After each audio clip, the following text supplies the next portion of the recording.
వి gold trusted gold buyers. మీరు తాకట్టు పెట్టిన బంగారాన్ని విడిపించి ఈ రోజు ఉన్న మార్కెట్ ధరకు కొనబడును.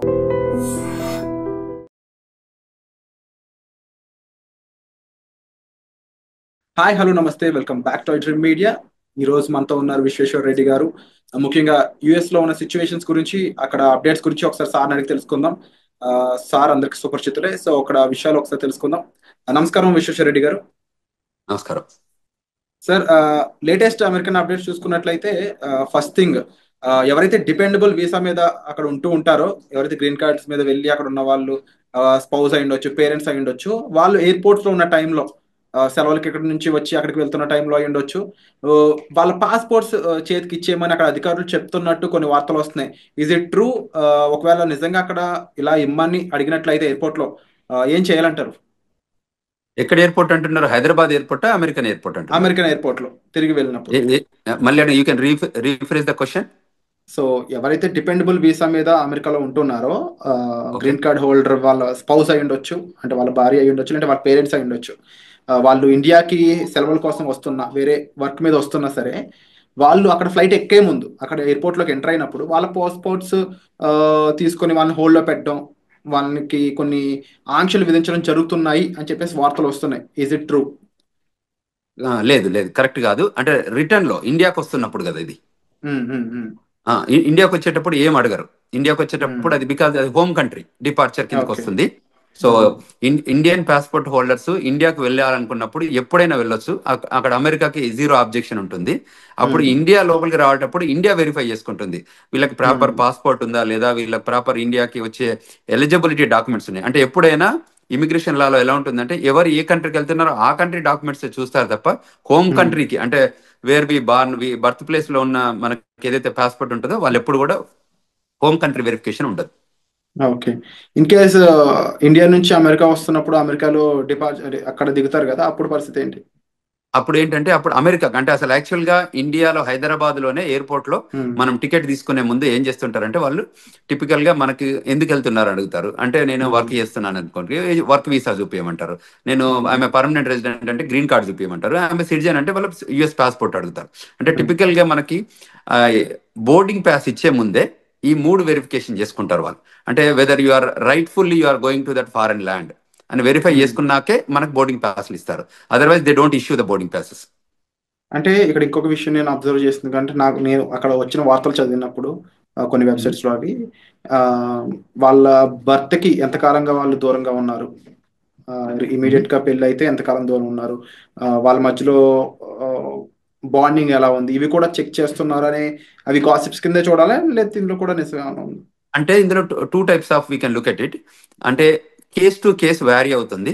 వాళ్ళ దగ్గర ఏంటంటే, ఎప్పుడైతే పోర్ట్ ఆఫ్ ఎంట్రీలో మన దగ్గర బోర్డింగ్ పాస్ తీసుకున్నాక వాళ్ళకి ఏం చేస్తారంటే, మన ఇమిగ్రేషన్ అయ్యాక మన ఫ్లైట్ అంటే ఏ రూపకంగా వస్తుంది అమెరికాకి అనేది, whether it's coming from Dubai, Qatar, what ever country, London ఎక్కడి నుంచి వస్తుందో, వచ్చే ముందు ఏం చేస్తారంటే, వన్స్ ద పొజిషన్ క్లోజ్డ్ అయిన తర్వాత ఈ డేటా అంతా యుఎస్ పంపిస్తారు. యుఎస్ పంపించాక ఆ డేటా అంతా వాళ్ళకి బ్యాక్గ్రౌండ్ చెక్ ఎఫ్బిఐకి వెళ్ళిపోయి మళ్ళీ వీళ్ళ దగ్గరకు వస్తుంది, ఏది సిబిపి ఆఫీస్కి వస్తుంది. వచ్చిన దగ్గర వెరిఫై చేసుకుంటారు వీళ్ళు ఎక్కడి నుంచి వస్తున్నారు, వీళ్ళ బ్యాక్గ్రౌండ్ ఏంటి, వీళ్ళది ఎనీ ఇష్యూస్ ఉన్నాయా, అంటే ఇమిగ్రేషన్ ఇష్యూస్ ఉన్నాయా. In case if there is an immigration issues, వాళ్ళు ఏం చేస్తారంటే పిలిచి అక్కడ పోర్ట్ ఆఫ్ ఎంట్రీలోనే జనరల్ ఇన్స్పెక్షన్ చేయొచ్చు, రిగరస్ ఇన్స్పెక్షన్ చేయొచ్చు, సెకండరీ ఇన్స్పెక్షన్ చేయొచ్చు. సో ఈ 3 టైప్స్ ఆఫ్ ఇన్స్పెక్షన్ జరుగుతాయి. జనరల్ ఇన్స్పెక్షన్ అంటే వాళ్ళకి తెలిసిపోతుంది, అంటే గ్రీన్, ఎల్లో, రెడ్ ఛానల్ లాగా మనం ఇక్కడ పోర్ట్ ఆఫ్ ఎంట్రీలో ఉంటాయి చూడండి, అట్లా కస్టమ్స్ లలో green, red, yellow channel type. ఇది కూడా టిపికల్ గా ఎలా ఉంటుందంటే, వాళ్ళకి if they have background, very good background ఉంటే లోపలికి స్మూత్ గానే అడుగుతారు, కపుల్ ఆఫ్ క్వశ్చన్స్ అడిగి రాణిస్తారు. లేదు ఇంకా వాళ్ళకి డౌట్ ఉంటే ఒక 10 క్వశ్చన్స్ అడుగుతారు. ఇంకా బాగా డౌట్ ఉంటే ఏం చేస్తారంటే, వాళ్ళ ఫోల్డర్, ప్యాకెట్, పాస్పోర్ట్ అన్ని తీసుకొని సెకండరీ ఇన్స్పెక్షన్ అని ఒక పక్క రూమ్ తీసుకెళ్తారు. అక్కడ తీసుకెళ్లి ఒక 4-5 అవర్స్ కూర్చోబెడతారు. కూర్చోబెట్టి ఆ 4-5 అవర్స్ లోపల ఏం చేస్తారంటే, వాళ్ళ పాస్పోర్టు, వాళ్ళ ఫోను, వాళ్ళ కంప్యూటరు, వాళ్ళ అన్ని తీసుకొని కూర్చోబెట్టి ఈ 4-5 అవర్స్ లోపల, అంటే వాట్ ఎవర్ దట్ స్టిపులేటెడ్ టైంలో వీళ్ళు ఏం చేస్తారంటే వాళ్ళ బ్యాక్గ్రౌండ్ చెక్ చేస్తారు. కంట్రీలో ఎప్పటి నుంచి వచ్చారు, ఎప్పుడు ఉన్నారు, ఇది మొదటిసారి వచ్చిందా, లేకపోతే ఎన్నిసార్లు ఉన్న దానిలో ఇప్పుడు H1B మీద ఉంటే ఎవరు ఏ ఎంప్లాయర్ దగ్గర పనిచేస్తున్నాడు, ఎంప్లాయర్ దగ్గర అసలు జాబ్ ఉందా లేదా, అంటే టిపికల్ గా దే వెరిఫై ఎవ్రీథింగ్. ఒకవేళ ప్రయర్లీ ఏదైనా ఉంటే, ఈయనకి ఏదైనా స్పీడింగ్ టికెట్లు ఉన్నాయా, లేకపోతే ఇంకేదైనా క్రిమినల్ రికార్డ్ ఉందా, you know what I'm talking, and everything they will verify. అక్కడ ఏదైనా వయలేషన్స్ ఉన్నాయని గమనిస్తే ఆ సెకండరీ ఇన్స్పెక్షన్ లో గుర్తుపడితే ఏం చేస్తారంటే వాళ్ళని మళ్ళీ ఇంటర్వ్యూ ప్రాసెస్ లో తీసుకెళ్తారు. తీసుకెళ్లి ఆ ఇంటర్వ్యూలో ఒకవేళ వాళ్ళు వయలేట్ చేసిన ఏమైనా ఉంటే ప్రజెంట్ చేస్తారు. దీస్ ఆర్ ద సిచ్యువేషన్స్ ఉన్నాయి, వాట్ యూ థింక్ అంటే వాళ్ళు మనం అగ్రి అయ్యాం అనుకోని, అగ్రి అయితే వాళ్ళ వీసా క్యాన్సిల్ చేసేసి మళ్ళీ అక్కడ నుండి డిపోర్ట్ చేస్తారు. అంటే ఇప్పుడు ఫర్ ఎగ్జాంపుల్ జనరల్ గా అమెరికా పెళ్ళికొడుకు అంటే ఎక్కువ మంది ఇంపార్టెన్స్ ఇస్తూ ఉంటారు. ఆ రకంగా ఎప్పుడైనా వాళ్ళ అమ్మాయిని తిరిగి అక్కడ పంపినప్పుడు డిపెండబుల్ వీసా మీద అమ్మాయి వెళ్తుంది కాబట్టి కరెక్ట్, H4 వీసా అమ్మాయిని, మీద వస్తారు. కానీ ఆ అమ్మాయి బాగా చదువుకున్న అమ్మాయి అనుకోవచ్చు, ఎంటెక్ పర్సన్ అయి ఉండొచ్చు. ఇన్ కేస్ ఆవిడ నేను ఇక్కడ కూడా జాబ్ చేస్తాను ఏమన్నా పొరపాటున అక్కడ రివీల్ చేసి ఉంటే అప్పుడు సిచ్యువేషన్ ఎలా ఉంటుంది? ఆ పాసిబిలిటీ, అదే ఆ ఇంటర్వ్యూయింగ్ ప్రాసెస్ అని ఇంతకుముందు చెప్పాను కదా. So Hmm. యూజువల్ గా మనం ఏం చేస్తామో H4 మీద ఉంటే తక్కువ క్వశ్చన్స్ అడుగుతారు, ఎందుకంటే they are not primary. In case వాళ్ళకి బాగా డౌట్ వస్తే వాళ్ళు అడగొచ్చు. అడిగితే ఆ పొటెన్షియల్ థింకింగ్ ఉంటే అప్పుడు ఆలోచిస్తారు, కానీ మెజారిటీ 98% పెద్ద ఇష్యూస్ ఏమి ఉండవు దానికి. ఎందుకంటే అండ్ H1 వాళ్ళని బాగా వెరిఫై చేస్తారు, గ్రిల్ చేస్తారు, make sure that they have a job or not అని వెరిఫై చేసుకుంటారు. అండ్ H1 వాళ్ళు ఎలాంటి జాగ్రత్తలు తీసుకోవాలంటారు అక్కడ ఇంటర్వ్యూ కానీ అక్కడ క్వశ్చన్ చేసినప్పుడు? తప్పకుండా వాళ్ళు H1B హోల్డర్ అసలు ఫస్ట్ ఆఫ్ ఆల్ మేము ఇండియాకి వెళ్ళొద్దనే సజెషన్ చేస్తున్నాం ఈ టైంలో పర్టికులర్ గా. ఇన్ కేసు వాళ్ళు ఇండియాకి వెళ్ళాల్సి వచ్చి ఎమర్జెన్సీ సిచ్యువేషన్ వెళ్ళాల్సి వస్తే వచ్చే ముందు మీరు ఏదైతే ఎంప్లాయర్ దగ్గర పని చేయబోతున్నారో ఆ ఎంప్లాయర్ దగ్గర నుంచి ఒక క్లయింట్ లెటర్ కానీ, మీ ఎంప్లాయ్మెంట్ లెటర్ కానీ, మోస్ట్ రీసెంట్ పే స్టెప్స్ కానీ, లాస్ట్ W2s కానివ్వండి, ఇవి మీరు ఒక ఫోల్డర్లో పెట్టుకోండి. వాళ్ళు వచ్చి అడిగినప్పుడు మీరు ఫేర్ గా చూపించేటట్టు, అంటే పాస్ట్ 2-3 ఏళ్ల నుంచి ఆ కంపెనీతో పనిచేసి ఉంటే వాళ్ళ కంపెనీ W2s కానివ్వండి, మోస్ట్ రీసెంట్ గా మనం ఇయర్లో పే స్టబ్స్ ఉంటాయి, ఎవ్రీ మంత్ కానీ 15 days కానీ పే స్టబ్స్ ఉంటాయి, అవి హోల్డ్ చేయడం కానీ, తర్వాత ట్యాక్స్ రిటర్న్స్ కానీ ఏవైతే ఉంటాయో అది కూడా, తర్వాత ఏదైతే క్లయింట్ లొకేషన్లో పనిచేస్తున్నారో వాళ్ళ బ్యాడ్జ్ ఉంటుంది, ఆ కంపెనీ బ్యాడ్జ్ ఉంటుంది కదా, ఆ బ్యాడ్జింగ్ కూడా పెట్టుకొని ఉంటే జాగ్రత్తలు ఉంటే వాళ్ళు ఏ క్వశ్చన్స్ అడిగినా మనం 1 by 1 మనం ప్రజెంట్ చేయగలిగితే ఏమవుతుంది అంటే వాళ్ళకు కూడా కాన్ఫిడెన్స్ వస్తుంది. అవును, దిస్ గైజ్ వర్క్ ప్లేస్ లో ఉంది, ఈయనకి పర్మనెంట్ ఎంప్లాయ్మెంట్ ఉంది అక్కడ, సో అంచేత మనం ఆయనని వెల్కమ్ చెప్పాలి అన్నట్టు ఉంటుంది. వాళ్ళు వెరిఫై చేసుకొని అవన్నీ వ్యాలిడ్ ఉంటే తప్పకుండా వాళ్ళు వెల్కమ్ చెప్తారు, అండ్ విత్ గుడ్ మూమెంట్స్ తో వెల్కమ్ చెప్తారు. అండ్ సార్, ఎలాంటి సినారియోలో అయినా ఇన్ కేస్ అక్కడ ఆఫీసర్స్ అంటే ఇక్కడ పర్సన్ ని పాస్పోర్ట్ హ్యాండ్ ఓవర్ చేయమనే సిచ్యువేషన్ వస్తుందంటారా? ఎలాంటి సిచ్యువేషన్ లో రావచ్చు, వస్తే? ఇప్పుడు సెకండరీ ఇన్స్పెక్షన్కి వెళ్ళినప్పుడు మనం తప్పకుండా పాస్పోర్ట్ హ్యాండ్ ఓవర్ చేయాల్సి వస్తుంది. ఓకే. సెకండరీ ఇప్పుడు మనం ఏదైతే ప్రైమరీ ఇన్స్పెక్షన్ అంటే ప్రతి దానికి వాళ్ళు పాస్పోర్ట్ తీసుకుంటారు, పాస్పోర్ట్ స్కాన్ చేస్తారు, వాళ్ళ దగ్గర కంప్యూటర్ ఉంటుంది కదా. ఇప్పుడు your an Indian, you are coming on F1 visa, so passport తీసుకుంటారు, ఫింగర్ ప్రింటింగ్ తీసుకుంటారు, తర్వాత ఐరిష్ చెక్ చేస్తారు, పిక్చర్ తీస్తారు, ఫింగర్ ప్రింటింగ్ టోటల్ 10 fingers అంటే 2 hands పెట్టి 10 fingers చెక్ చేసుకున్న తర్వాత ఇంటర్వ్యూ క్వశ్చన్స్ ఉండి దాని తర్వాతనే పంపిస్తారు. ఈ పాస్పోర్ట్ అందులో స్కాన్ చేస్తేనే అప్పుడు వాళ్ళకి డీటెయిల్స్ అన్ని వస్తాయి కదా. So 100% they collect the passport. Only thing ఏంటంటే గ్రీన్ లాగా ఉంటే మళ్ళీ they will hand over everything, passport ఇచ్చేసి నో వెల్కమ్ టు అమెరికా అని చెప్పేసి పంపించేస్తారు. సో అది H1B ఏదంటే వాళ్ళ ఎంప్లాయ్మెంట్ ఉందా లేదా వెరిఫై చేసుకొని ఆ క్వశ్చన్స్ అడుగుతారు, ఎక్కడ పని చేస్తున్నారు, ఏంటి, ఏ జాబ్ చేస్తున్నారు, ప్రోగ్రామ్ అనలిస్టా ఏంటి అంటే డేటా అనలిస్టా, దోస్ కైండ్ ఆఫ్ క్వశ్చన్స్ అన్నట్టు. సో క్లయింట్ లొకేషన్ లో జాబ్ ఉందా వెరిఫై చేసుకొని, మీ ఎంప్లాయర్ తో టచ్ లో ఉన్నావా, అంటే దీస్ ఆర్ ద కొన్ని కామన్ మినిమం క్వశ్చన్స్ ఉంటాయి కదా. ఆ మినిమం క్వశ్చన్స్ అడిగాక మళ్ళీ దే హ్యాండ్ ఓవర్, లోపలికి వెళ్ళాక ఫస్ట్ పాస్పోర్ట్ తీసుకొని క్వశ్చన్స్ అడిగాక మళ్ళీ పాస్పోర్ట్ హ్యాండ్ ఓవర్ చేస్తారు. సో పాస్పోర్ట్ తీసుకోవడం అనేది ఒక common practice. Only American citizens అయి ఉండి వాళ్ళకి గ్లోబల్ ఎంట్రీ ఉంటే తప్ప వీళ్ళని యూజువల్ గా గ్లోబల్ ఎంట్రీ ఉన్న వాళ్ళకి ఎలా ఉంటుందంటే వాళ్ళకి ఐరిష్ తో టెస్ట్ చేస్తారు, వాళ్ళకి ఇండిపెండెంట్ గా వాళ్ళే స్కాన్ చేసుకోవచ్చు, వాళ్ళే పిక్చర్ దిగొచ్చు. ఇప్పుడు యాప్ కూడా వచ్చింది, గ్లోబల్ ఎంట్రీ యాప్. సో అందులోనే వాళ్ళు ఫోటోలు తీసుకొని సబ్మిట్ చేస్తారు, ఆఫీసర్ సిబిపి ఆఫీసర్ వెరిఫై చేసుకొని ఎవ్రీథింగ్ గుడ్ ఉందంటే వాళ్ళు ఈవెన్ పాస్పోర్ట్ కూడా అడగరు, యూ కెన్ గో అని చెప్పేస్తారు. ఎందుకంటే వాళ్ళకి బ్యాక్గ్రౌండ్ చెక్లు, వ్యాలిడేషన్ అంతా జరుగుతుంది కాబట్టి. అండ్ అలాగే ఇంకా లేటెస్ట్ అప్డేట్ ఇంకోటి చూసుకున్నట్లయితే సెంట్రల్ యూనివర్సిటీ ఆఫ్ మిచిగన్ లో ఒక చైనీస్ స్టూడెంట్ తను సోషల్ మీడియాలో కొంచెం యాక్టివ్గా ఉండడం, అది కూడా అమెరికాకి ఆపోజిట్ గా తను చేసిన రెస్పాన్స్ అనేది తను డిపార్ట్ చేసే విధంగా మారింది. ఇప్పుడు జస్ట్ 6 months స్టడీ లెఫ్ట్ ఉందంట తనకి. 2016లో తను వెళ్ళాడంట స్టడీస్ కోసం. అలాంటి సిచ్యువేషన్స్లో ముఖ్యంగా సోషల్ మీడియాలో మనం అంటే రియాక్ట్ అయ్యే విధానం కానీ, ఆఖరికి ఒక పోస్ట్ యుఎస్కి ఆపోజిట్గా ఉండే ఒక పోస్ట్ని మనం లైక్ చేసినా కూడా అది మన మీద కాస్త తీవ్ర ప్రభావం చూపిస్తుందని చెప్పేసి వస్తున్నాయి వార్తలు. ఈ పరంగా ఇండియన్ స్టూడెంట్స్ ఎవరైనా ఎఫెక్ట్ అయ్యే ఛాన్స్ ఉందా? అసలు అక్కడ స్టూడెంట్స్ ఎలాంటి జాగ్రత్తలు తీసుకోవాలంటారు? Correct, very good question Virat. Typical ఏంటంటే మనకు ఈ ఇక్కడ కంట్రీలో మనం non immigrant aliens, we are here for a short term, అంటే టర్మ్ బేస్డ్ వస్తున్నాం మనం ఈ కంట్రీలోకి. అది F1 అయితే 2 to 5 years, H1 అయితే 3 to 6 years, and permanent residence అయితే యూ హ్యావ్ రెసిడెన్సీ రిక్వైర్మెంట్ ఉంది కాబట్టి అది ఫాలో అయితే ఇస్తారు. సో ఎక్కడైతే నాన్ ఇమిగ్రెంట్ ఏలియన్స్ ఉంటారో వాళ్ళకి ఈ స్పెషల్గా ఈ రూల్స్ అని అప్లై అయ్యేది. ఎందుకంటే మనం కంట్రీ లాయాలిటీ చూపిస్తే తప్ప మనం కంట్రీ లోపలికి రానివ్వరు. సో కంట్రీకి అగనెస్ట్గా చేసే యాక్టివిటీస్ ఏదైనా సోషల్ మీడియా రూపకంగా కానీ వాళ్ళకి ఎక్కడైనా అబ్జర్వ్ చేసి ఉంటే వాళ్ళు వెరిఫై చేసుకుంటారు.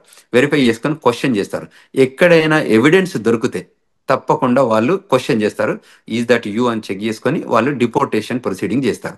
ఇప్పుడు ఈ ట్రంప్ అడ్మినిస్ట్రేషన్ సెకండ్ టర్మ్ వచ్చాక ఏంటంటే చాలా ఎగ్జిక్యూటివ్ ఆర్డర్స్ తీసుకున్నారు. అందులో some of the executive orders వాళ్ళకి అవుట్ రైట్ సిబిపి ఆఫీసర్కి అథారిటీ ఇస్తుంది డిపోర్టేషన్ చేయడానికి. సో అందులో ఏ సిచ్యువేషన్ ఎరైజ్ అయినా, ఏ రకమైన ఇష్యూస్ వచ్చినా, ఏ రకమైన లాయాలిటీ ఇన్ స్టేక్లో ఉన్నా, అంటే ఆ లాయాలిటీ ప్రూవ్ చేయలేకపోయినా వాళ్ళకి every right to send them back, period. There is no second to it. అంటే ఇప్పుడు స్టూడెంట్స్ అనేవాళ్ళు already campus outside jobs చేయకూడదని కొన్ని రూల్స్ ఉన్నాయి.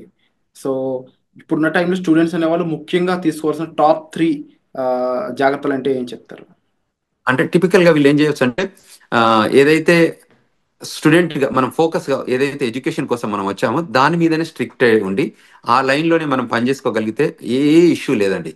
విత్ ఇన్ ద 2 years లోపల ఎడ్యుకేషన్ కంప్లీట్ చేసి 3 years ఓపీటీసీ అంటే regular OPT and stem OPT తీసుకొని పనిచేసుకోగలిగితే దెర్ ఇస్ నో ఇష్యూ. ఎప్పుడైతే మనం ఇమిగ్రేషన్ నేషనాలిటీ యాక్ట్ వయలేషన్స్ ఏదైనా చేస్తే ఆ వయలేషన్స్ ఐడెంటిఫై అయితే తప్ప వాళ్ళు వెల్కమ్ చెప్తారు. ఇట్ ఈస్ అ కంటిన్యూస్గా కంట్రీ నీడెడ్ స్టూడెంట్స్. అందువల్ల ఎప్పుడు కూడా వాళ్ళని అంటే డిపోర్ట్ చేయడం అనేది ప్రైమరీ ఏం పెట్టుకోరు. టిపికల్గా ఏంటంటే వాళ్ళు రావాలి, కష్టపడి చదువుకోవాలి, కంట్రీకి వాళ్ళ కాంట్రిబ్యూషన్ కావాలనే కోరుకుంటుంది అమెరికా. సో అందులో ఎమినెన్సీ ఎఫెక్టివ్గా స్కిల్ ఉన్న వాళ్ళందరినీ కూడా కంట్రీ ఎప్పుడు లూజ్ చేసుకోదు. ఎప్పుడైనా స్కిల్ లేబర్ కానివ్వండి, స్కిల్ నాలెడ్జ్ ఉన్న వాళ్ళు కానివ్వండి, ఎడ్యుకేషన్లో కానీ ఎంప్లాయ్మెంట్ కానీ ఎక్స్ట్రాడినరీ ఎబిలిటీ మనం పెర్ఫామ్ చేస్తే అమెరికా ఎప్పుడు కూడా వెళ్ళగొట్టదు. ఎప్పుడు వెళ్ళగొడుతుంది? Any backgrounds, negative background, criminal background, financial background issues ఉన్నప్పుడు, అటువంటి ఇష్యూస్ వాళ్ళు అబ్జర్వ్ చేసినప్పుడు వాళ్ళు క్లియర్గా చెప్తారు, you are violating this so and so sections 1, 2, 3, so based on these sections you are deportable case అని చెప్పి డిపోర్ట్ చేస్తున్నారు. సో అందువల్ల మన వాళ్ళకి ఏం చెప్తానంటే ఇది స్టూడెంట్స్ కానీ అదేవిధంగా స్టూడెంట్ పేరెంట్స్ కూడా గైడ్ చేస్తున్నాం. ఎందుకంటే ఇప్పుడున్న కరెంట్ జనరేషన్లో, కరెంట్ సిచ్యువేషన్లో, జనరేషన్ మీన్స్ ఏంటంటే ఇది డిజిటల్ ఏజ్ జనరేషన్. అంతకుముందు ఏంది first generation, second generation type, ఇప్పుడు డిజిటల్ ఏజ్ జనరేషన్ వచ్చింది. సో మీరు ఏది చేసినా అక్కడ ట్రాక్ అవుతుంది. సో మనం అందులో తప్పించుకోవడానికి ఛాన్స్ లేదు. కాబట్టి మనం ముందే జాగ్రత్త పడి మిస్టేక్స్ చేయకుండా ప్రాపర్ గైడెన్స్ తీసుకొని, ఇప్పుడు మాలాగా సీనియర్స్ ఉన్న వాళ్ళు కాకుండా ఇక్కడ ఏదైనా ఇమిగ్రేషన్ లా ఫర్మ్స్ ఉన్నా కూడా రైట్ఫుల్ గైడెన్స్ తీసుకొని వాళ్ళు చేసే ప్రతి యాక్షన్లో కూడా బిఫోర్ దే యాక్ట్ ఈ గైడెన్స్ తీసుకొని ముందుకెళ్ళగలిగితే that is the best option to do. ఇంకేదన్నా వాళ్ళకి గైడెన్స్ కావాలన్నా ఈ రూపకంగా మన వీడియోస్ చూడడం రూపకంగా ఐ డ్రీమ్స్లో ఈ రకరకాల వీడియోస్ మనం ప్రొడ్యూస్ చేస్తున్నాం కదా, వాటిల్లో చూసి వెరిఫికేషన్ చేసుకొని ఇంకేదైనా క్వశ్చన్స్ ఉంటే they can approach us. We are here to help them students, we are here to help them skilled labour H1B వాళ్ళు కానీ, ఈవెన్ గ్రీన్ కార్డ్ హోల్డర్స్ కానీ సెవరల్ కన్ఫ్యూజన్స్ వస్తున్నాయి. ఎందుకంటే ఎవ్రీడే ఒక ఎగ్జిక్యూటివ్ ఆర్డర్ లాగా ఇమిగ్రేషన్ లా వస్తున్నాయి కాబట్టి వాళ్ళకి ఆ గైడెన్స్ కావాలి. సో ఆ గైడెన్స్ తీసుకొని వాళ్ళు యాక్ట్ చేయగలిగితే వాళ్ళు సేఫర్ హ్యాండ్స్లో ఉంటారు అనేది మనం ఇక్కడ తీసుకోవాల్సిన జాగ్రత్తలు తీసుకోవాలి. అలాగే విశ్వేశ్వర్ గారు, ముఖ్యంగా H1B వీసాకు సంబంధించి చాలా చేంజెస్ రాబోతున్నాయి. ఎలిజిబిలిటీ క్రైటీరియాలో కూడా చేంజెస్ రాబోతున్నాయని తెలుస్తూ ఉంది. ఇంకేస్ చేంజెస్ అనేవి చేసినట్లయితే ఎలాంటి విషయాల్లో చేంజెస్ చేసే అవకాశం అనేది ఉంటుందంటారు? అంటే there are number of things. America ఏం చేస్తుందంటే every time they will revive and define new things. అంటే ప్రయర్గా జరుగుతున్న ఇష్యూస్ కానీ అడ్రస్ చేసుకుంటూ వాళ్ళకి ఎవ్రీ మంత్ ఒక మీటింగ్ జరుపుకుంటారు. ఆ మంత్ మీటింగ్లో అనాలిసిస్ చేస్తారు, ఏదైనా ఇష్యూస్ ఉన్నాయా, కన్సర్న్స్ ఉన్నాయా, ఏమన్నా మన కంట్రీ ఇంపాక్ట్ ఏదైనా అవుతుందా, దీనివల్ల బెనిఫిట్ ఉందా ఈ ప్రోగ్రామ్ని ఏమైనా చేంజ్ చేయాలా. అంటే ఇది డిపార్ట్మెంట్ ఆఫ్ లేబర్ ప్రోగ్రామే కానివ్వండి, ఇది డిపార్ట్మెంట్ ఆఫ్ స్టేట్ ప్రోగ్రామ్ కానివ్వండి, ఇది USCIS ప్రోగ్రామ్ కానీ, ఏ ప్రోగ్రామ్స్ అయినా కూడా వాళ్ళు డిఫైన్ చేసుకుంటారు. అది ఎడ్యుకేషన్, డిపార్ట్మెంట్ ఆఫ్ ఎడ్యుకేషన్ అంటే గవర్నమెంట్లో ఏ ప్రోగ్రామ్ ఉన్నా కూడా ఆ ప్రోగ్రామ్ మీద అనాలిసిస్ చేసుకుంటారు. ఇది కంట్రీ ఇంట్రెస్ట్లో పనిచేస్తుందా, కంట్రీకి ఏమైనా బెనిఫిట్ అవుతుందా, how we can redefine and the best process and best possible opportunity to grow this country అని చూస్తారు. అందులో ఏమైనా మనకి కన్సర్న్స్ ఉన్నాయనుకుంటే వాటిని కరెక్ట్ చేస్తారు. ఆ కన్సర్న్ కరెక్ట్ చేసే ప్రాసెస్లోనే వాళ్ళు ఈ చేంజెస్ తీసుకొస్తారు. అందులో ఇప్పుడు ఎంప్లాయ్మెంట్ ఇష్యూస్ ఉన్నాయనుకోండి, ఆ ఎంప్లాయ్మెంట్ దానిలో చేంజ్ చేస్తారు, ఓపీటీలో చేంజ్ చేస్తారు. ఒకప్పుడు వాళ్ళకి లేని ఓపీటీ క్రియేట్ చేశారు, ఓపీటీ తర్వాత 36 months ఇచ్చారు. సో అమెరికా ఇప్పుడు ఏంటంటే వాళ్ళకి స్కిల్డ్ లేబర్ కావాలి. అంటే నాలెడ్జబుల్ పీపుల్ కావాలి, who can make and break the greatest technology evolution లో చేయగలిగే పీపుల్ ఉంటే వాళ్ళని తీసుకొని ముందుకు ప్రొడ్యూస్ చేసుకొని ఆ కంట్రీ బెనిఫిట్ లో పనిచేపించుకుంటారు. కాబట్టి ఆ లైన్ లో ఉన్న వాళ్ళకి ఏ మాత్రం ఇష్యూ లేదు, ఆ లైన్ లో పనిచేసేటట్టు మన వాళ్ళు ఉండాలి. అండ్ యూజువల్ గా ఇండియన్ పీపుల్ టెండెన్స్ ఏంటంటే they are gem of the gems in education, STEM, science and technology, engineering, mathematics లో మనంత గొప్పగా ప్రపంచంలో ఎక్కడ ఉండరు. సో ఆ స్కిల్ని మనం ప్రాపర్గా ఎగ్జిబిట్ చేయగలిగితే, ఆఫీసర్ ముందు కానివ్వండి, ఇంటర్వ్యూవర్ ముందు కానివ్వండి, గవర్నమెంట్ ముందు కానీ చేయగలిగితే మనకు ఇట్స్ రెడ్ కార్పెట్ వెల్కమ్ ఉంటుంది. అది గుర్తించితే మనం తప్పకుండా ముందుకు ఎదగడానికి ఆస్కారం ఉంటుంది. Wonderful sir. And episode close చేసే ముందు ఒక మాట స్టూడెంట్స్ కానీ లేకపోతే అక్కడ ఎంప్లాయీస్ కానీ డిపెండబుల్ వీసా మీద ఉన్న వాళ్ళకి ఓవరాల్గా వీరందరికీ మీరు చెప్పే మాట ఏంటి? ఏదైనా ఇప్పుడున్న కొత్త ట్రెండ్స్ మనకి ఎవ్రీ టైం జరుగుతున్నాయి కాబట్టి ఏంటంటే న్యూ ఎగ్జిక్యూటివ్ ఆర్డర్స్ వస్తున్నాయి కాబట్టి, ఇప్పటికే వచ్చినాయి కాకుండా ఫ్యూచర్ కూడా రాబోతున్నాయి కాబట్టి, సో మీరు వెల్ ఇన్ఫార్మ్డ్గా ఉండాలి, అందరితో కనెక్ట్ ఉండాలి. సో మనకు తెలిసిందే కరెక్ట్ అని అనుకోవద్దు. సో తప్పకుండా you take good guidance from non profit organisations కానీ మమ్మల్ని అప్రోచ్ అయితే మేము వీఆర్ దేర్. మేము చెప్తున్నాం గ్లోబల్ తెలంగాణ ద్వారా కూడా వాళ్ళకి ఈమెయిల్ రూపకంగా కానీ ఫోన్ రూపకంగా కానీ మేము ఫోన్ నెంబర్స్ కూడా ఇచ్చాము. సో అమెరికాలో ఉన్నాం కాబట్టి అదేవిధంగా మనకి ఏదైనా law firm, immigration law firm guidance కానివ్వండి, సజెషన్స్ కానివ్వండి తీసుకోవాలి. ఇవాళ మేము yesterday organised global Telangana association ద్వారా ఒక సెమినార్ ఆర్గనైజ్ చేశాము, వెబినార్ ఆర్గనైజ్ చేశాము. బ్రహ్మాండంగా ఒక 1000 మంది జాయిన్ అయ్యారు. 1000 మంది స్టూడెంట్స్ రూపకంగానే ఇమిగ్రేషన్ రిక్వైర్మెంట్ ఏమున్నా కూడా ఇప్పుడు కరెంట్ లో జరుగుతున్న ఇమిగ్రేషన్ ట్రెండ్స్ పైన ఏవేవైతే ఇష్యూస్ ఉన్నాయో వాటిపైన మేము ఆర్గనైజ్డ్ విత్ సీనియర్ ఇమిగ్రేషన్ అటార్నీతోని కాన్ఫరెన్స్ కాల్ ఆర్గనైజ్ చేస్తే there are number of peoples join అయ్యారు. వాళ్ళ క్వశ్చన్స్ ఒక 2.5 గంటల కాన్ఫరెన్స్ కాల్ జరిగింది. అంటే అంత సేఫ్ క్వశ్చన్స్ అడిగారు వాళ్ళంతా. So it is very informable. అట్లా ముందుకు వచ్చి తెలుసుకోగలిగితే అంత that is the greatest thing. So మేము అదే చెప్తున్నాం. అది F1 కానివ్వండి, H1 కానివ్వండి, గ్రీన్ కార్డ్ హోల్డర్స్ కానివ్వండి, ఈవెన్ సిటిజన్స్ కానివ్వండి, ఈ కంట్రీ రిక్వైర్మెంట్స్ ఏమున్నాయి, ఇప్పుడు సిటిజన్షిప్ అయినా కూడా గ్రీన్ కార్డ్ అయినా కూడా మనం ఈ AR11 అప్డేట్ చేస్తున్నామా, మనం F1 H1 వాళ్ళు కూడా AR11 అంటే స్టేటస్ మనకి అడ్రస్ అప్డేట్ చేస్తున్నామా, లేకపోతే రిజిస్ట్రేషన్ రిక్వైర్మెంట్స్ అప్డేట్ చేస్తున్నామా. మనం ఈ కంట్రీలోకి వచ్చాం కాబట్టి మనం ఈ కంట్రీ నామ్స్ అంటే లా ఆఫ్ ద ల్యాండ్ ఎలా ఇమిగ్రేషన్స్ ఉన్నాయో, ఇమిగ్రేషన్ నేషనల్ యాక్ట్ రూల్స్ ఏది ఉన్నాయో మనకు తెలిస్తే ఫాలో అయిదాం, తెలియకపోతే తెలుసుకొని ఫాలో అయిదాం. Bottom line we need to follow the rules. So if you follow the rules there is no issue. This country is the best country to live and this the best country to welcoming. And the country people కూడా చాలా బాగుంటారు. మనం కూడా grow కావడానికి opportunity ఉంటుంది. మన పిల్లలకు కూడా చాలా కంఫర్టబుల్గా సెటిల్ అవుతారు. సో అక్కడ ఉన్న చదువుకునే స్టూడెంట్స్ అయి ఉండొచ్చు, వర్క్ చేసే వాళ్ళు అయి ఉండొచ్చు, ఎవరు కూడా ఇన్సెక్యూరిటీస్ ఏం పెట్టుకోకుండా ప్రాపర్గా ప్రొఫెషనల్స్ని కలిసి మీ డౌట్స్ అనేవి సాల్వ్ చేసుకోగలిగినట్లయితే మీరు ఒక సేఫ్ అండ్ సెక్యూర్ లైఫ్ అక్కడ లీవ్ చేయొచ్చండి. దాంతోపాటుగా అంతగా మిమ్మల్ని ఇబ్బంది పెట్టే విషయం అయితే మాత్రం తప్పకుండా ఇమీడియట్లీ మీరు ఒక ప్రొఫెషనల్ కానీ ఎంబసీ సైడ్ పీపుల్ కానీ లేకపోతే అక్కడ లా ఫీమ్ సంబంధించిన పర్సన్స్ అయి ఉండొచ్చు, లేకపోతే మన విశ్వేశ్వరరావు గారు లాంటి ప్రొఫెషనల్స్ మీరు కలిసినట్లయితే కాస్త జాగ్రత్తలతో పాటుగా మీకు కాస్త గైడెన్స్ ఇచ్చే ఛాన్సెస్ అనేవి దొరుకుతాయి. సో తప్పకుండా మీరు తీసుకునే ఇనిషియేషన్స్ అనేవి చాలా గ్రేట్ విశ్వేశ్వర్ గారు. తప్పకుండా మీరు కండక్ట్ చేసే వెబినార్స్ అయి ఉండొచ్చు, లేకపోతే ఇలా ఇంటర్వ్యూస్ రూపంలో అయి ఉండొచ్చు, చాలా ఇన్ఫర్మేషన్ని చాలా మందికి అందిస్తూ ఉన్నారు. So we are thankful and thank you so much for great information. మరిన్ని అప్డేట్స్ పై త్వరలోనే మరొక ఇంటర్వ్యూతో మీ ముందుకు వస్తాం. Thank you so much.